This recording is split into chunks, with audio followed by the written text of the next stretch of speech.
नमस्कार, मैं हूं दीपाली राणा। आप देख रहे हैं कल का बाजार और आपके स्टॉक रिलेटेड सवाल, फिर चाहे वो निवेश की बात हो ट्रेडिंग पोजीशंस की, सब विषयों में हम करते हैं शामिल। आप अपने क्वेश्चंस हमें भेज सकते हैं सोशल मीडिया प्लेटफॉर्म्स के थ्रू, साथ ही व्हाट्सएप के थ्रू। 7045220000 हमारा व्हाट्सएप नंबर है। फेसबुक ट्विटर पर जाइए, शो आप लाइव देख सकते हैं, साथ ही अपने क्वेश्चन भी पोस्ट कर सकते हैं #AskAwaz लिखकर। आज हमारे साथ हैं इंडिपेंडेंट एनालिस्ट सरवीन श्रीवास्तव। सरवीन से बातचीत करेंगे। पहले लेकर आते हैं आज के मार्केट का रिकैप। आज आईटी स्टॉक्स में अच्छी तेजी देखने को मिली, पूरा सपोर्ट बाजार को मिला आईटी स्टॉक्स की तरफ से। बाजार बढ़त पर बंद होने में कामयाब रहा। सेंसेक्स 455 अंक चढ़कर 72,186 पर बंद हुआ। निफ्टी 156 अंकों की तेजी के साथ 21,929 पर क्लोज हुआ दिन के ऊपरी स्तरों पर। सबसे ज्यादा तेजी हमने आईटी, ऑटो, फार्मा स्टॉक्स में देखी। बैंकिंग स्टॉक्स पर हल्का सा प्रेशर देखने को मिला आज के कारोबार में। एफआईजीएस के नंबर्स लेकर आते हैं। एफआईज ने खरीदारी की है 92 करोड़ की, डीएस ने भी खरीदारी की है 1096 करोड़ की। Numbers positive. सरवेंद्र नमस्कार, बताइए पहले तो क्या आउटलुक कल के मार्केट के लिए? बहुत बहुत नमस्कार दीपाली जी। देखिए, थॉट तो यही है कि आपको यहाँ पे तकरीबन 21,850 से लेके ऊपर में आप देखिए तो 22,100 तक की एक रेंज है मोटा मोटी। बट थॉट यही है कि ये जो साइकिल्स हैं और जो आप सेकेंड वीक ऑफ फेब हमेशा क्रूशल रहा है, तो यहाँ पे थोड़ा अलर्ट रहें, थोड़ा अपने स्टॉप लॉसेस को ट्रेल करके चलें, जहां हो सके वहां थोड़ा कैपिटल, थोड़ा मुनाफा बांध के चलें। और आई थिंक काफी ओवरबॉट मार्केट है फिलहाल, तो एक छोटा करेक्शन जो हम एक्सपेक्ट कर रहे हैं कि भाई एक से 3 महीने के बीच में करेक्शन यहाँ पे आ सकता है। तो आई थिंक ब्रॉड थॉट वही है कि जब तक 22,250 22,300 के ऊपर जाके टिकता नहीं है, तब तक रिस्क यही है कि एक बार 20,100 20,000 के टारगेट्स यहाँ 1 से 3 महीने में नीचे में निफ्टी में आ सकते हैं। चिंता का विषय बैंक निफ्टी बना हुआ है, तो बैंक निफ्टी बिल्कुल परफॉर्म नहीं कर पा रहा है। निफ्टी जब अपने हाइस के आसपास चल रहा है ऑलमोस्ट, तो बैंक निफ्टी अपने हाइस से ऑलमोस्ट 2,500 पॉइंट नीचे चल रहा है, 2,500 पॉइंट नीचे ही चल रहा है। तो आई थिंक वो एक विरोधाभास है, और वो आइदर बैंक निफ्टी कैचअप करेगा या निफ्टी को नीचे ड्रैग करेगा, दो में से एक बैंक निफ्टी करेगा। तो वो अभी आई थिंक और एक्सपायरी समझ में आ जाएगा। बट फिलहाल के लिए थॉट यही है कि 21,850 से लेके 22,100 की रेंज है, बहुत ज्यादा 22,300 के ऊपर जाएगा नहीं। ओके, कुछ सेट ऑफ स्टॉक सरवेन जो आपके रडार पर रहेंगे कल के लिए? जी बिल्कुल, आई थिंक देखिए यहाँ पे अगर आप देखिए तो गेल बहुत अच्छा लग रहा है। गेल में और पीएसयू का फ्लेवर भी चल रहा है, तो आई थिंक गेल अगर किसी को देखना है तो थोड़ा सा एक पॉजिटिव रुझान गेल में बना हुआ है। आई थिंक वहां पे आपको आउट परफॉर्मेंस दिख सकती है। और जो बाकी मुझे जो लग रहे हैं जो एक्शन में रहेंगे स्टॉक्स, वो है अपोलो हॉस्पिटल्स और एस्ट्रल पॉली। ये मुझे लगता है कि थोड़े काफी ओवर एक्सटेंडेड हैं और काफी इंपॉर्टेंट स्तरों पे हर्डल्स आ रहे हैं, रेजिस्टेंस एरियाज में हैं। तो आई थिंक यहाँ पे आपको 3 से 5% की गिरावट भी नेक्स्ट 1 से 2 दिन में दिख सकती है। तो गेल में आप थोड़ा पॉजिटिव रुझान रखेंगे, एस्ट्रल अपोलो में आप थोड़ा सा हल्का सा नेगेटिव रुझान रखेंगे। चलिए, तो ये तो रहे कुछ सेट ऑफ स्टॉक जहां पर आप ध्यान दे सकते हैं। बात करते हैं सवाल जवाब के सिलसिले की। गुरविंदर सिंह जलंधर पंजाब से हमारे साथ कनेक्टेड हैं। गुरविंदर जी नमस्कार, बताइए क्या सवाल है आपका? नमस्कार मैडम। नमस्कार जी मैडम, मेरे पास IRFC के 10,230 शेयर हैं, जो मैंने 190 में लिए हुए आपने? 190 में लिए हैं जी, 190 रुपए पर शेयर। मुझे इस पर और आपका होराइजन क्या है अब? लॉस शॉर्ट टर्म ही है जी।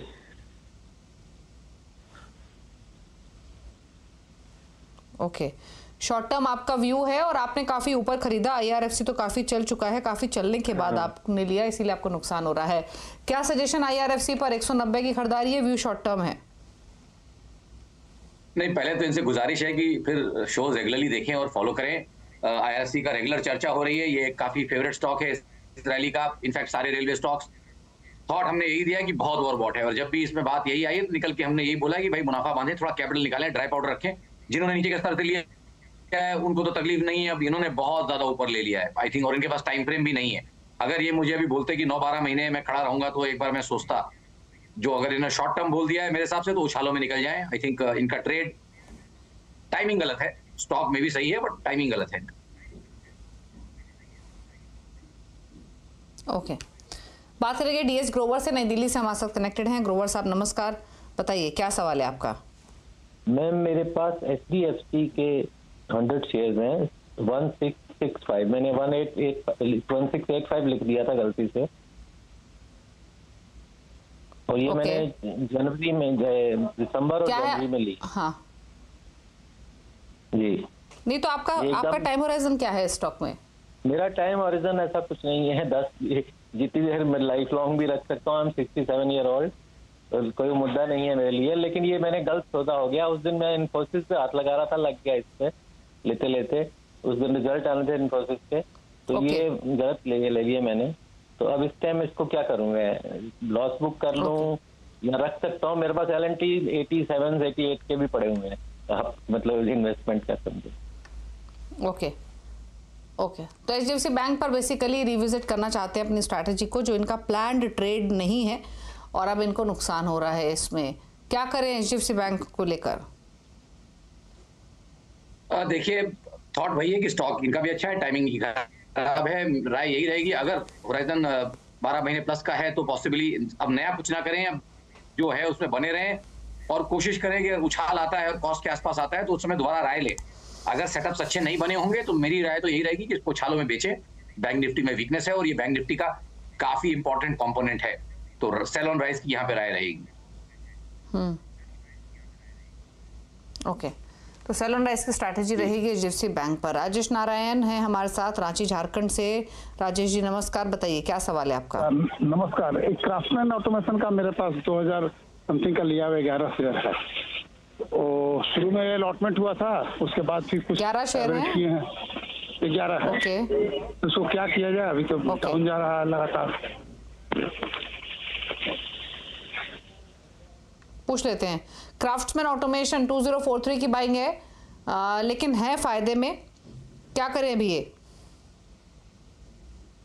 देखिए, डेटा यहाँ बहुत कम है तो short to medium term setups इसके समझ के चलेंगे और थॉट यही रहेगा कि 4000 का जो इसका साइकोलॉजिकल मार्क है वो बहुत इंपॉर्टेंट है, क्योंकि आप देखें तो तकरीबन जुलाई अगस्त में लास्ट ईयर हमने उसी एरियाज के आसपास थोड़ा थमे थे हम, एक 3-4 हफ्ते, और उसके बाद ब्रेकआउट हुआ। तो आई थिंक जब तक 4000 के ऊपर है तब तक ट्रेड में बने रहें, बट 4000 के नीचे एक ट्रेलिंग स्टॉप लॉस मेरे हिसाब से जरूर इनको लगाना चाहिए यहाँ पे। और एटलीस्ट अगर थोड़ी क्वांटिटी में लगाएंगे, आधी क्वांटिटी में भी लगाएंगे तो आधी क्वांटिटी मेरे हिसाब से इनकी फ्री का नेगेटिव कॉस्ट ऑफ कैरी हो जाएगा। तो आधी क्वांटिटी पे स्टॉप लॉस ट्रेलिंग जरूर लगाएं 4000 के नीचे और फिलहाल ट्रेड में बने रहें। रंजीत कुमार है मुजफ्फरपुर से। रंजीत जी नमस्कार, बताइए क्या सवाल है आपका? नमस्कार मैम, ER पावर का 200 शेयर लिया हुआ था 3150 पर। ओके, हेलो जी। और आपका होराइजन क्या है इस स्टॉक में? है एक आध महीना तो रुक सकते हैं। महीने भर का व्यू। रिलायंस पावर 31 रुपए की बाइंग है, 26 रुपए पर कर रहा है ट्रेड, क्या सजेशन? नहीं, देखिए, यूटिलिटीज की थीम भी पूरी की पूरी शायद हम लास्ट शो में भी डिस्कस करते कि भाई यूटिलिटीज की थीम जो हमेशा लास्ट होती है, किसी भी जब हम सेक्टर रोटेशन की बातें करते हैं तो यूटिलिटीज की थीम लास्ट होती है किसी भी बुल मार्केट में। तो आई थिंक ये भी बहुत लेट आ रहे हैं आज सारे जो भी श्रोता लोग आ रहे हैं, दर्शक लोग आ रहे हैं, वो आई थिंक थोड़ा टाइमिंग हिसाब से गड़बड़ आ रहे हैं। स्टॉक में भी ठीक हो सकता है क्योंकि 20 रुपए का लेवल इसने निकाला है 2.5-3 सालों के बाद, तो उस एंगल से तो कहीं ब्रेकआउट तो डेफिनेटली इसमें है। बट अभी शॉर्ट टर्म इनकी टाइमिंग खराब है और उन्होंने फिर जब 1-2 महीने बोल दिया तो मेरी थॉट यही रहेगी इनको कि भाई उछालों में निकले। आपका होराइजन जितना छोटा है उस होराइजन में स्टॉक बैठेगा नहीं आपके रिस्क रिवॉर्ड प्रोफाइल में, तो उछालों में निकल जाए, कॉस्ट के आसपास आता है तो निकले। मुकेश सालविया है अहमदाबाद से। मुकेश जी नमस्कार, बताइए सवाल। मैं मुकेश सावला अहमदाबाद से बात कर रहा हूँ। मेरे पास BLS 500 शेयर है।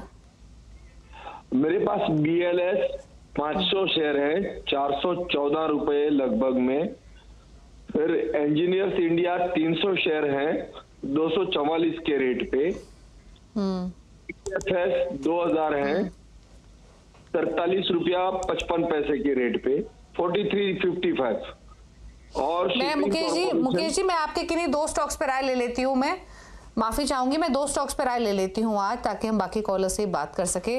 मैं आपका पीटीसी इंडिया फाइनेंशियल सर्विसेज और शिपिंग कॉर्पोरेशन ऑफ इंडिया पे राय ले लेती हूँ, क्योंकि आपने ये 2 स्टॉक्स हमें पहले भेजे थे। अगली बार जब आप कनेक्ट करेंगे तो आपके बाकी दोनों स्टॉक्स पे भी राय दिलवा देंगे। तो पीटीसी इंडिया फाइनेंशियल सर्विसेज पे सर्वेंद्र बताइए क्या करना है। 43.55 की इनकी बाइंग है, 2000 स्टॉक्स हैं, 13.5 रुपए का फायदा इनको हो रहा है। शिपिंग कॉर्पोरेशन ऑफ इंडिया में 116 रुपए की इनकी खरीदारी की हुई है, 400 स्टॉक्स हैं। दोनों में ही क्या सजेशन रहेगा आपका? देखिए, पीटीसी में मेरा थॉट इनको रहेगा कि यहाँ पे एग्रेसिवली ट्रेल करें स्टॉप लॉस को और बने रहे ट्रेड में। तो आई थिंक इनको एक स्टॉप लॉस लगाना चाहिए तकरीबन 54 के नीचे, 54.40 पे एक ट्रेलिंग स्टॉप लॉस लगाएं। आई थिंक इनके 20-22% ऊपर स्टॉप लॉस ट्रेल हो जाएगा और इनके पैसे यहाँ पे डेफिनेटली अगर किसी कारण से स्टॉप लॉस ट्रिगर होता है तो बन जाएंगे। नहीं तो 65 से 70 की रेंज के आसपास जब जाए तो दोबारा राय ले लें, यहाँ वहां पे थोड़ा सा पार्शियल प्रॉफिट बुकिंग या आधा मुनाफा वहां पे पीटीसी में बांधें। और दूसरा स्टॉक जो इनका शिपिंग है, आई थिंक वहां पे मेरा थॉट यही रहेगा कि भाई यहाँ पे भी आप अच्छे प्रॉफिट में हैं और काफी अच्छा आपका पैसा बन रहा है। तो मेरा थॉट तो यही रहेगा कि अगर बहुत शार्प रनअप आया है इसमें, अगर आधा मुनाफा बांध लेंगे तो आई थिंक आधा स्टॉक इनका फ्री हो जाएगा। तो मेरी थॉट ये रहेगी कि शिपिंग में आधा मुनाफा बांध लें।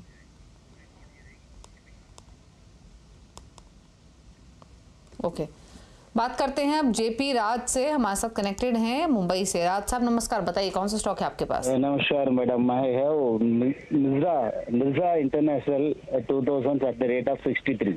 What is the advice? Should I hold it and क्या करना चाहिए? वैसे आपका होराइजन क्या है जेपी जी, आप रख सकते हैं लॉन्ग टर्म इसको? हाँ बिल्कुल बिल्कुल बिल्कुल, साल बार 1.5 साल बार भी रख सकते हैं, कोई दिक्कत नहीं। साल 1.5 साल 2 साल रख सकते हैं। 63 की बाइंग है मिर्जा इंटरनेशनल में, क्या सजेशंस? देखिए, अगर होराइजन का जिस तरह से बता रहे हैं ठीक ठाक है तो आई थिंक अब यहाँ से तो ऑलरेडी इनको तकरीबन 15-20% का एक यहाँ पे मार्क टू मार्केट आया हुआ है। थॉट ये रहेगा कि नया कुछ ना करें, बट जो फिलहाल है उसमें बने रहें और आई थिंक टाइम होराइजन इनके पास है तो पेशेंस थोड़ा इसको दें और 1 से 3 महीने में इसको रिव्यू भी करें कि करंट सेटअप इसका क्या है। तो आई थिंक फिलहाल ट्रेड में बने रहें और 1 से 3 महीने में इसको दोबारा रिव्यू करें। ओके, अंजू गुप्ता हैं दिल्ली से हमारे साथ। अंजू जी नमस्कार, बताइए क्या सवाल है आपका? नमस्कार जी। ये एसबीआई कार्ड के शेयर्स है मेरे पास, 50 शेयर्स है 865 के रेट पे। ओके, तो वैसे तो ये मेरे पुराने पड़े। और आपका होराइजन क्या है स्टॉक में? मैंने ये 2-3 साल से होल्ड किए हुए हैं, बट इसमें कुछ हो नहीं रहा है अभी ना, लॉन्ग टर्म है। 865 की बाइंग है एसबीआई कार्ड, 708 पर ट्रेड कर रहा है, 150 रुपए नीचे ट्रेड कर रहा है। इनके भाव से तो नुकसान में है, क्या सजेशन रहेगा? देखिए, जहां से भी इसकी लिस्टिंग हुई और जो डेटा है उसमें अब कंटिन्यूसली लो टॉप लो बॉटम बन रहे थे और अभी भी स्टॉक नीचे ही जा रहा है। बट एक ही बात है कि 700 रुपए के आसपास डेफिनेटली थोड़ा बाइंग इंटरेस्ट इसमें है। तो आई थिंक अपने लिस्ट एरिया में है, जब से भी इसकी लिस्टिंग हुई है अपने लिस्ट एरिया के आसपास है। तो फिलहाल तो मेरी राय इनको ये रहेगी कि इसको होल्ड रखें और महीने भर बाद दोबारा राय इसमें लें। नया कुछ ना करें, जब तक क्लियरली एक बॉटम नहीं बनता तब तक नया कुछ ना करें, बट यहाँ से बने रहें। आई थिंक जब रिकवर करेगा तो आई थिंक ठीक ठाक इनके पैसे बनेंगे, थोड़ा टाइम लगेगा बट फिलहाल ट्रेड में बने रहें।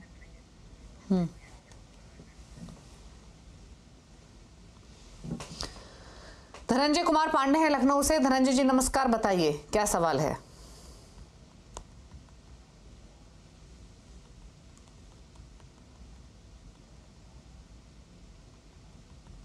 धनंजय जी, अगर आपको आवाज आ रही तो प्लीज अपना सवाल पूछिए। चलिए सवाल ले लेते हैं, इन तक शायद ऑडियो नहीं जा रही है। 2 सवाल हैं इनके सर्वेंद्र जो इन्होंने हमें शेयर किए थे व्हाट्सएप पर, और अरविंदो फार्मा, यहाँ इन्होंने 230 स्टॉक्स खरीदे हुए, 813 इनका खरीदारी का प्राइस है। और दूसरा स्टॉक है इंडिगो पिंस, यहाँ पर 450 स्टॉक्स है, परचेसिंग प्राइस है 1320 का।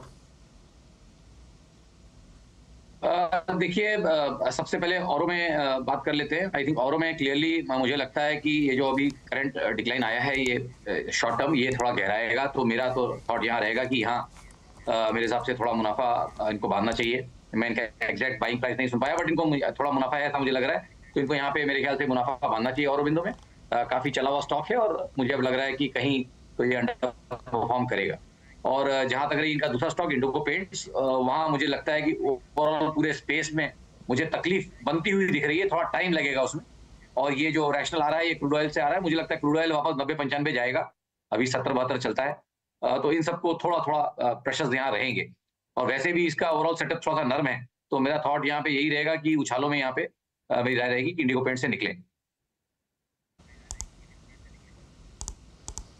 ओके, चलिए सजेशन रहा आपके लिए। अब बात करते हैं मनाली बाला से, पुणे से हमारे साथ कनेक्टेड हैं। बालाजी नमस्कार, बताइए क्या सवाल है आपका। हाँ नमस्ते मैम, मेरा 2 सवाल है, एक है टाटा कम्युनिकेशन पे और एक है LTI माइंडट्री पे। मेरा LTI माइंडट्री का 30 शेयर्स है एट द रेट ऑफ 5143। तो मेरा सवाल ये है कि मैं सोच रही थी कि ये रिजल्ट से पहले बेच दूं, तो मुझे लगा था कि रिजल्ट अच्छा आएगा, बट रिजल्ट के बाद तो थोड़ा नहीं बहुत ज्यादा गिर गया है। तो उस समय तो 6400 तक गया था, तो क्या दोबारा से उस लेवल पे ये जा सकता है? तो उसके लिए मुझे कब तक वेट करना पड़ेगा? और दूसरा सवाल है टाटा कम्युनिकेशंस पे, जो मेरे साथ 150 शेयर्स है और 1673 का है, और ये भी मुझे 2-3 बार टारगेट मिला था चैनल से ही कि ये 1850 तक जा सकता है, बट ये आज तक गया ही नहीं मेरे खरीदने के बाद। तो इसका नियर बाई टारगेट क्या हो सकता है?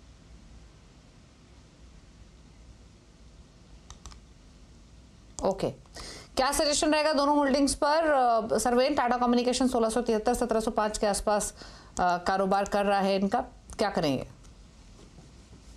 टाटा कम्युनिकेशन देखिए, इनके पास मार्जिन नहीं है प्ले करने का, बहुत करंट भाव के आसपास ही इन्होंने लिया हुआ है। आई थिंक जो इसके अच्छे स्टॉप लॉसेज या जो अच्छे सपोर्ट एरियाज निकल रहे हैं वो 1600 के आसपास है। तो आई थिंक अगर उतना ये अफोर्ड कर सकती हैं कि भाई 1600 के नीचे अगर ये एक स्टॉप लॉस रख सकती है, तो आई थिंक फिलहाल इनको ट्रेड में 15 से 20 वर्किंग डेज तक बने रहना चाहिए। 1800 के ऊपर जाएगा ये मैं अभी नहीं बोल सकता, बट आई थिंक इनके भाव से थोड़ा और ऊपर चला जाएगा और 1790 1800 के भाव यहाँ पे आ सकते हैं। तो आई थिंक टाटा कम्युनिकेशन में बने रहें, और अगर स्टॉप लॉस लगा सके तो 1600 के नीचे लगाएं। फिलहाल मेरी टाटा कम्युनिकेशन को ये राय रहेगी कि होल्ड रखें उसको।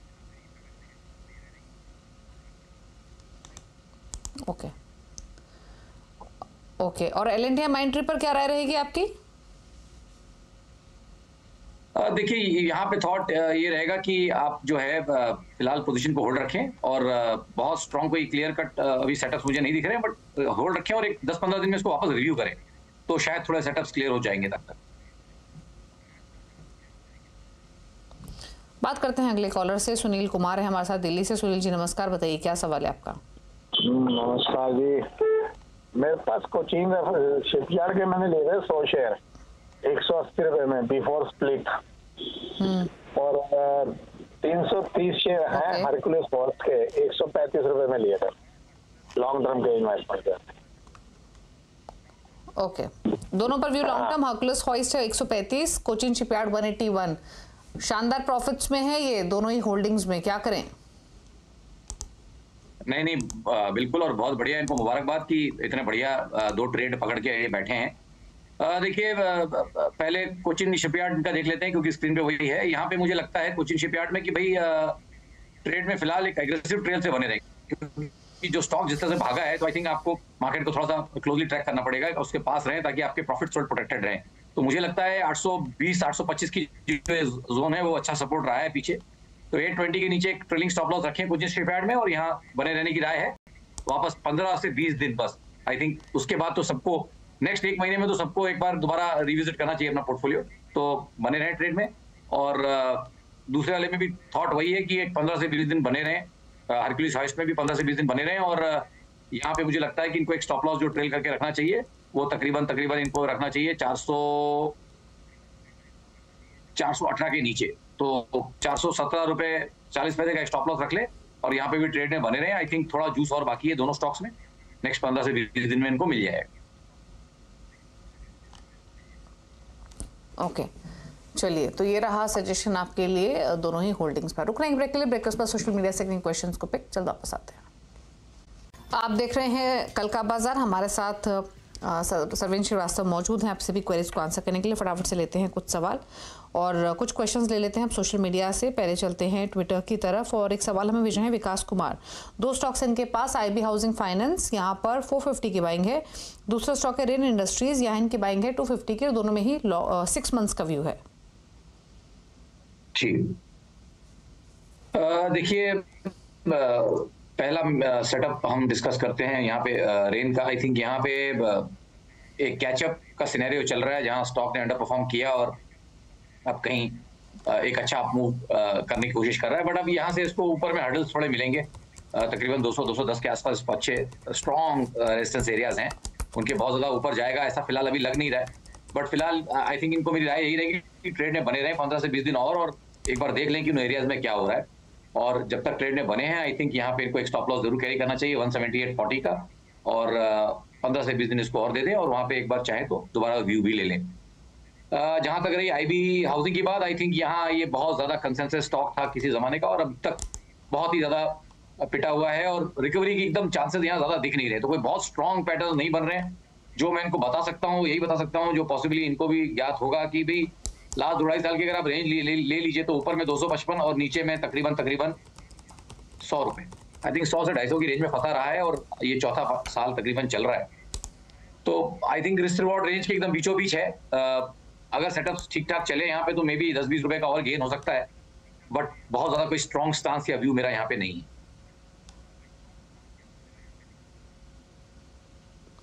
ओके, बात करते हैं कुछ और क्वेरीज की और एक सवाल हमें संदीप जैन भेज रहे हैं एनएचपीसी पर।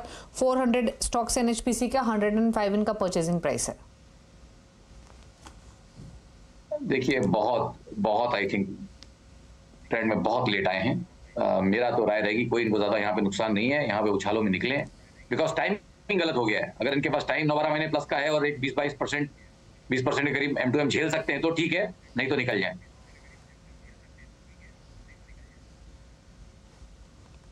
ओके, चलिए तो ये राय रही आपके लिए एनएचपीसी पर। सवाल भी इतने लेंगे। सरवेंद्र, कोई क्लोजिंग कमेंट? जी देखिए, हम यहाँ पे ब्रॉड ओपिनियंस देते हैं और सबसे अनुरोध है कि कुछ भी करने से पहले अपने निजी सलाहकार से जरूर बात करें।